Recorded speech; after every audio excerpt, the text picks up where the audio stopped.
Buenos días, te habla Juan Antonio Lozada en otra edición de Cafecito Migratorio. Tu futuro en los Estados Unidos comienza aquí, empoderándote con conocimiento, y hoy, como siempre, comenzamos con las noticias.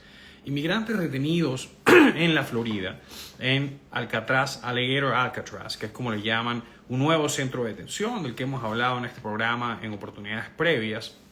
Parece ser que, según reportes de Human Rights Watch, una de las ONGs de derechos humanos más poderosas del mundo, que más chapters o capítulos tiene, una credibilidad bastante importante en la comunidad internacional, ha dicho que hay reportes ya confirmados que personas detenidos inmigrantes detenidos en Alcatraz, en Alligator Alcatraz, se les ha obligado a arrodillarse si quieren comer y se les ha pedido que coman como si fueran perros.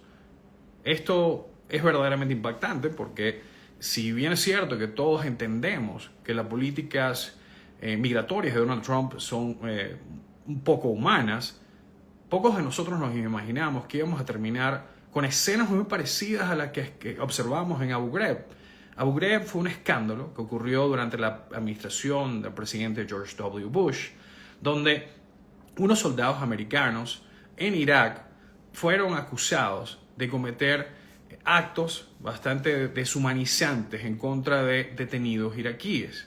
Fotos de estos iraquíes desnudos, siendo amontonados en montañas de cuerpos humanos desnudos, chocaron al mundo y comenzaron de alguna manera un backlash hacia los Estados Unidos. Cambió la política de los Estados Unidos en el Medio Oriente, después de que muchísimas personas se rebelaron en contra de estas imágenes de deshumanización. Ahora, años después de que hemos escuchado muchísimas comparaciones entre el tratamiento de detenidos de personas que estaban en Afganistán, que fueron atrapadas en Afganistán y en Irak durante las campañas iniciales después del septiembre 11 del 2001, ahora estamos viendo que los Estados Unidos ha vuelto a cometer un poco los pecados del pasado. Pareciera que los Estados Unidos no ha aprendido mucho de las lecciones de la historia y entendiendo las ramificaciones que esto puede tener para la imagen de los Estados Unidos en el exterior, muchas personas están demandando que la administración de Donald Trump comience a escuchar a la mayoría de los americanos que hoy por hoy se oponen a las políticas migratorias que él está llevando a cabo. Unas políticas completamente caóticas, unas políticas anárquicas, arbitrarias, que no siguen el Estado de Derecho y que la mayoría de los americanos están comenzando a ver por lo que son. Simplemente un smoke screen, ¿okay? Un pote de humo que lo que hace es que las personas no se enfoquen en lo que de verdad está haciendo Donald Trump, porque hay tantos escándalos y hay tantas cosas, noticias chocantes, que la mayoría de las personas y hasta los reporteros se pasan la gran parte de su tiempo apagando fuegos y reportando en eventos extraordinarios, completamente desfasados, que es lo que produce el circo de Donald Trump. Entonces, esta es la primera noticia de hoy. La segunda tiene que ver con el zar de la frontera, Tom Homan, que ha sido una de las caras más visibles de las campañas antimigratorias de Donald Trump. En más de una ocasión, Tom Homan ha hablado de manera bastante despectiva contra los jueces federales que se atrevan a fallar en contra de las políticas de Donald Trump. En un Estado de Derecho donde los tres poderes deberían ser respetados y donde el Poder Judicial está allí para limitar los excesos del Ejecutivo, es bastante predecible que personas como el señor Homan, como la secretaria Noem, cada vez que un juez federal dicta en contra de o falla en contra de la administración de Donald Trump, nos encontramos la misma reacción. Simplemente atacar a los jueces, que a mi juicio termina debilitando el Estado de Derecho y, de nuevo, las personas siguen en algunas instancias sin entender que nosotros estamos pasando de una democracia bastante evolucionada en los Estados Unidos a una dictadura. Algunos de los venezolanos que han vivido el proceso de democracia a dictadura, muchos de ellos identifican patrones importantes en las acciones de este régimen totalitario que pareciera estar actuando no en el interés de la democracia, no en el interés de los Estados Unidos ni de su economía, sino simplemente para satisfacer necesidades egomaníacas que puede tener este señor. Lamentablemente es el líder de uno de los países más poderosos del mundo y hasta ahora no hemos encontrado ni en el Poder Judicial ni tampoco en el Poder Legislativo suficientes personas o una masa crítica de jueces y legisladores que estén dispuestos a confrontar de manera mucho más directa los exabruptos que están llevando a cabo el señor Donald Trump. Entonces, bueno, el gobierno de Trump buscará deportar, la última, residentes permanentes haitianos que, según el canciller Rubio, han estado apoyando las pandillas en Haití, que en algunos casos han sido declaradas por el Departamento de Estado, así como lo fue en su momento el Tren de Aragua, organizaciones terroristas.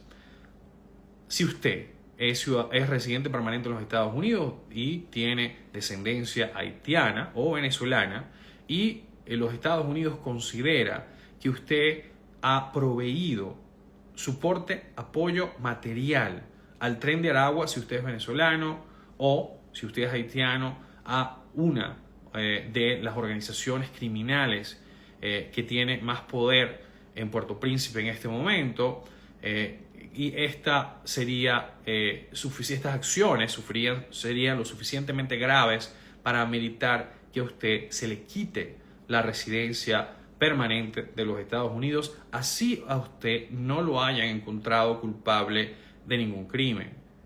Así como lo escuchó, en este momento la Cancillería está dispuesta a quitarle la residencia a ciudadanos de Haití y de Venezuela si se comprueba que hay alguna conexión entre estos ciudadanos y estos grupos criminales. El problema con esto es que, por ejemplo, vamos a suponer que usted es residente permanente y usted le manda dinero a un familiar, su hermana enferma.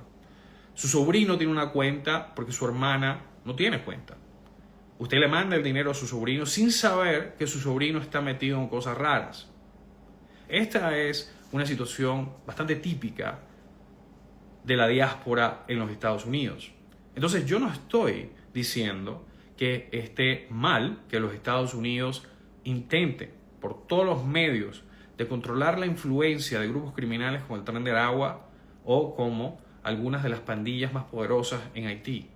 Yo lo que estoy diciendo es que la manera como se procesa a una persona, se le quita una residencia, si usted lo está acusando de apoyar a un grupo terrorista o criminal, es dándole su debido proceso, permitiéndole que vaya a una corte a probar y obligar al gobierno a probar la culpabilidad de esa persona. No puede ser que la Cancillería ni el Ejecutivo pueda simplemente quitarle la residencia a una persona sin que ni siquiera esta persona haya sido procesado judicialmente, sin que el gobierno de los Estados Unidos haya comprobado, más allá de una duda razonable, que esta persona cometió o tuvo la conexión que se está alegando con estos grupos terroristas o criminales. Entonces, el problema aquí no es un problema de favorecer a los grupos criminales, claro que no. El problema aquí es asegurarnos que solamente porque el ejecutivo de Trump te acusa de algo, no significa que eso se va a volver la realidad, la santa palabra. Para eso tenemos un sector judicial independiente que debería estar tomando decisiones más allá de lo que le convenga, beneficie o plazca al señor Donald Trump. Entonces hay que seguir dándole seguimiento a estas noticias, porque creo que son una prueba de lo que estamos viviendo en este momento en los Estados Unidos en términos de la debilitación del Estado de Derecho. Próxima noticia, la apuesta millonaria de empresas privadas está pagando dividendo. Estas empresas como GEO, empresas que se dedican a construir cárceles privadas para encerrar a inmigrantes. Estas compañías están haciendo billones de dólares desde que empezó la administración de Donald Trump, ya que con este incremento en el presupuesto para parte del cual se va a usar para detenciones, aumentar el número de camas disponibles para detener inmigrantes a 100,000, ya estamos viendo cómo esto va a tener un impacto importante en el bottom line de estas compañías que donaron millones de dólares a la campaña de Donald Trump porque sabían que si Donald Trump ganaba, ellos iban a hacer billones. Así que esa es también la nueva realidad. Estamos viviendo en un país cleptocrático, en un país corrupto, donde las personas, las empresas pueden comprar influencias simplemente contribuyendo suficiente dinero a campañas políticas, y esta inyección de dinero a las campañas políticas, particularmente en este caso de Donald Trump, da como resultado que las políticas del gobierno norteamericano no necesariamente tengan como norte el bienestar de la población de los Estados Unidos, sino por el contrario, el bienestar de algunas compañías que tienen los medios para donar billones de dólares a campañas políticas de políticos como Donald Trump. Joseph Eldo comienza a servir como director del Servicio de Ciudadanía e Inmigración, UCIS, así que ya tenemos un nuevo director. La última noticia de lo que quiero hablar hoy tiene que ver con las fianzas migratorias, tiene que ver con también el fenómeno que estamos viendo en las cortes, donde personas están siendo arrestadas cuando entraron por frontera a los Estados Unidos en su cita preliminar. Vamos a hablar un poquito de eso hoy antes de responder preguntas, porque me parece que es sumamente importante. En este momento sabemos, basado en un memo que se firmó julio 8, ¿okay?, por el director de ICE, Todd Lyons, que la política de ICE hoy por hoy incluye la detención de inmigrantes que entraron por la frontera entre México y Estados Unidos sin una visa. La detención de estas personas se ha vuelto una de las prioridades del nuevo director de ICE.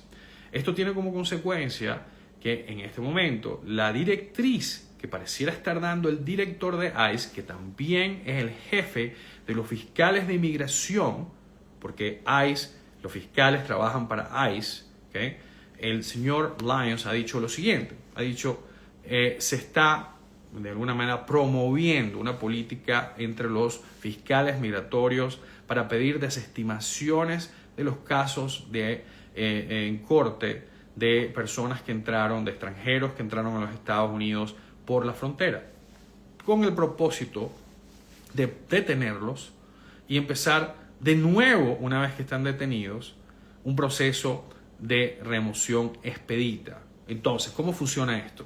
El inmigrante tiene un asilo pendiente con la corte, se aparece para su primera audiencia.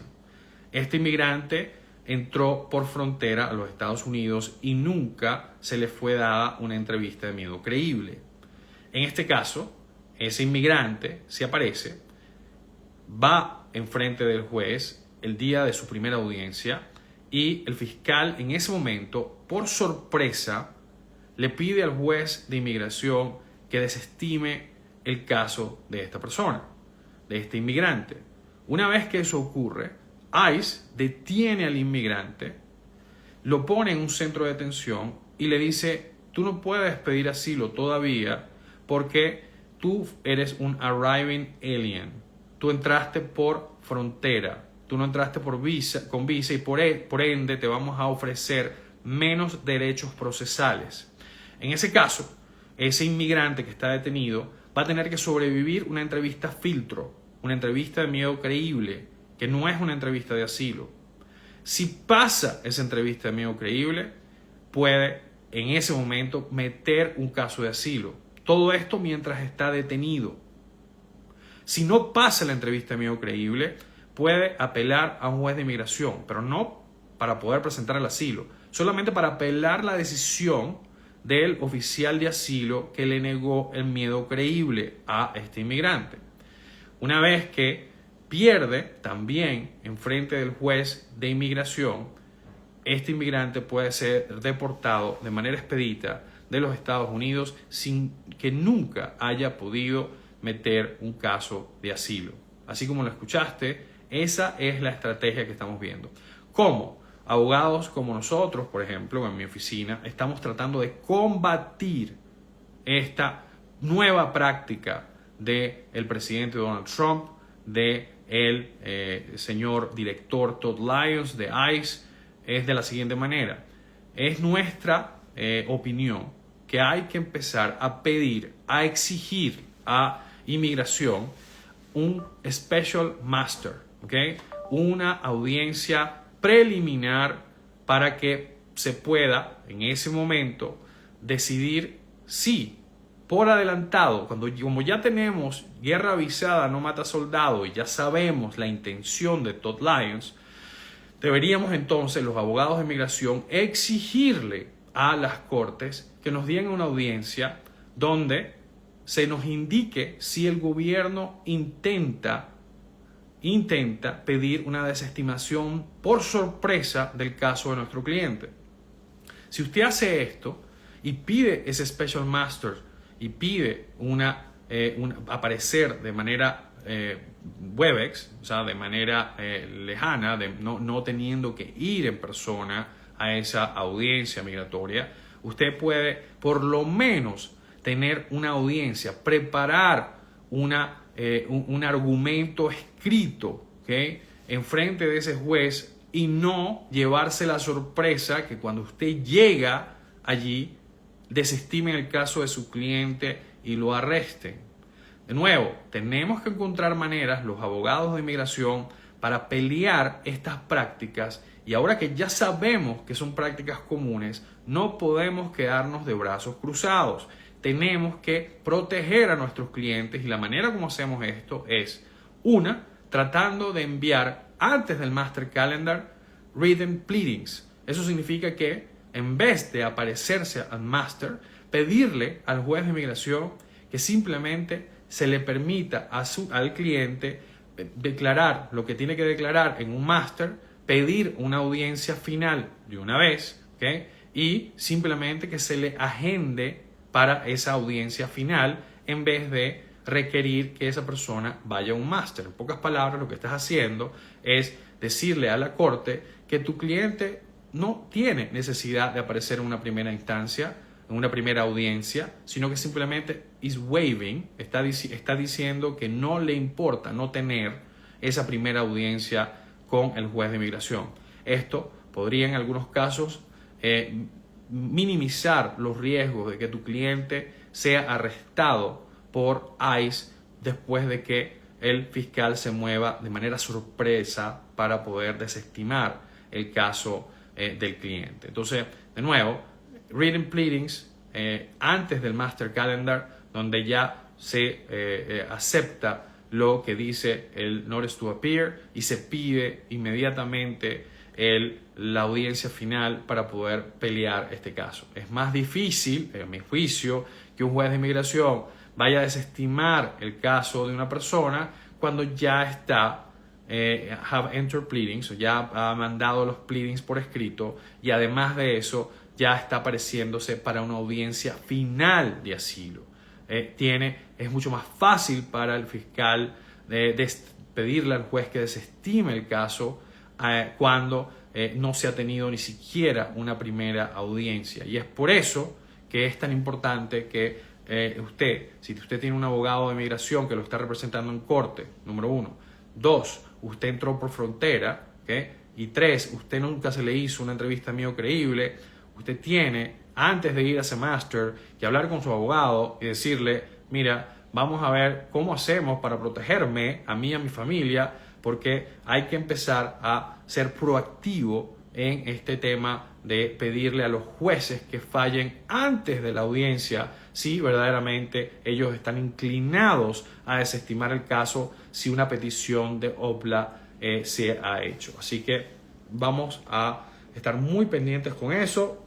También recuerden que como estas personas hoy por hoy, según el nuevo memorándum de Todd Lyons, los inmigrantes que entraron por frontera, según el memorándum de Todd Lyons, no son elegibles para fianza, tenemos que pelear primero esa conclusión, porque no es una conclusión que que esté apoyada por un precedente, pero además de eso tenemos que proteger y actuar para proteger a nuestros clientes en vez de simplemente aparecernos ahí y sorprendernos porque el fiscal está pidiendo una desestimación y los oficiales de ICE están allí esperando a nuestro cliente. Entonces, ojo con esto, porque guerra avisada no mata soldados, ya sabemos lo que están haciendo y tenemos que prepararnos para pelear de vuelta. Esto de nuevo, eso es un abuso del proceso y hay que pelear esos abusos de ICE y de los fiscales de inmigración. Vamos a responder algunas preguntas. Mi licencia se vence con el TPS. ¿Podría usar el permiso de trabajo del asilo que vence en el 2018 para renovarla? Me imagino que quisiste decir 2028. Si tienes un permiso de trabajo por el asilo que se vence en el 2028, tú puedes sin duda pedir en la mayoría de los estados que se te emita una nueva licencia o una licencia de conducir basada en la fecha de validez de ese otro permiso de trabajo. En este caso, que el permiso de trabajo del TPS está venciendo, sin duda deberías poder renovar con este otro permiso de trabajo que recibiste por el asilo. Soy Edna, me pregunta, mi hijo tenía un caso de asilo pendiente. Tiene permiso de trabajo y número de seguro social. No tiene récord criminal, pero aún así lo detuvieron saliendo del trabajo. Ya firmó su orden de deportación y lleva un mes detenido. ¿Qué podemos hacer? Bueno, lamentablemente no hay mucho que pueda hacer. Así usted contrate un abogado, eso no garantiza que su hijo va a ser deportado o removido de los Estados Unidos más rápido, lamentablemente.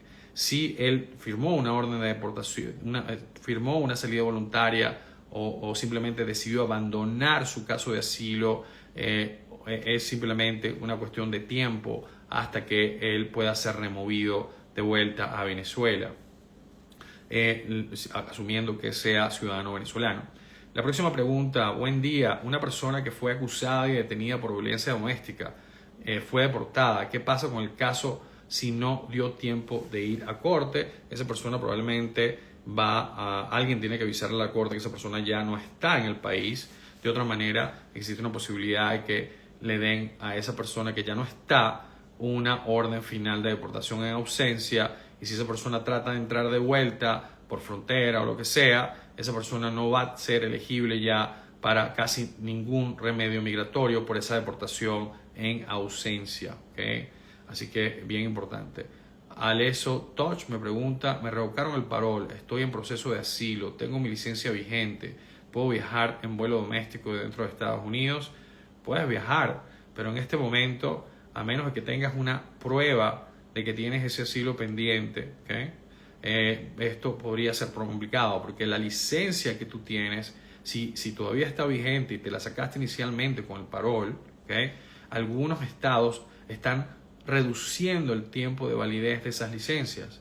¿Por qué? Porque como ya se revocó el parol y esas personas obtuvieron la licencia hasta la fecha de caducación que tiene la licencia gracias a lo que decía el parol que ya ha sido revocado, entonces tienes que tener mucho cuidado porque ese documento quizás no sea válido per las instrucciones del mismo estado que lo emitió. Así que cuidado con eso, porque es un problema recurrente que estamos viendo. Si yo fuera usted, yo preferiría que usted no viajara, pero cada persona tiene que tomar sus propias decisiones.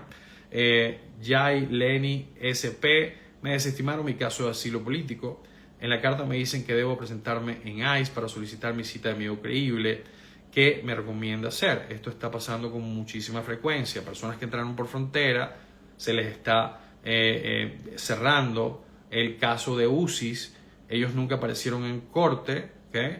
Entonces lo que está ocurriendo es que simplemente UCIS, después de tener esos casos de asilo pendiente por años, está desestimando esos casos de personas que entraron por frontera y está diciéndoles que van a tener en algún momento una entrevista de miedo creíble. Pudieran esas personas nunca tenerlo y se quedan sin ningún tipo de protección.